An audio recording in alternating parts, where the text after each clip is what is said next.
Good morning Sumi. Good morning. উঠে পড়েছো? আচ্ছা, তুমি হাত মুখ ধুয়ে নাও, আমি তোমায় খেতে দিচ্ছি। ঠিক আছে।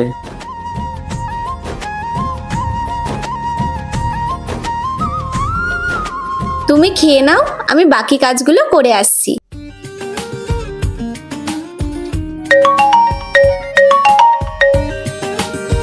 হ্যাঁ মা বলো। কি করছিস বাবা? এই ভাত খাচ্ছি, কাজে বেরোবো তো।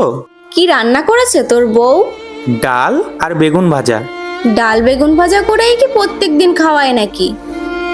মা, যেই মেয়েটা বাড়িতে থাকাকালীন এক গ্লাস জল ভরেও খেত না, সকাল 10টা ছাড়া ঘুম থেকে উঠতো না, সেই মেয়েটা সকাল 6টার সময় আমার জন্য উঠে রান্না করে দিচ্ছে।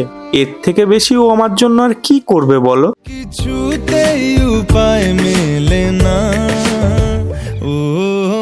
সত্যি, ভালো থাকার জন্য অনেক টাকা পয়সার প্রয়োজন হয় না, প্রয়োজন হয় ভালো একজন জীবন সঙ্গীর।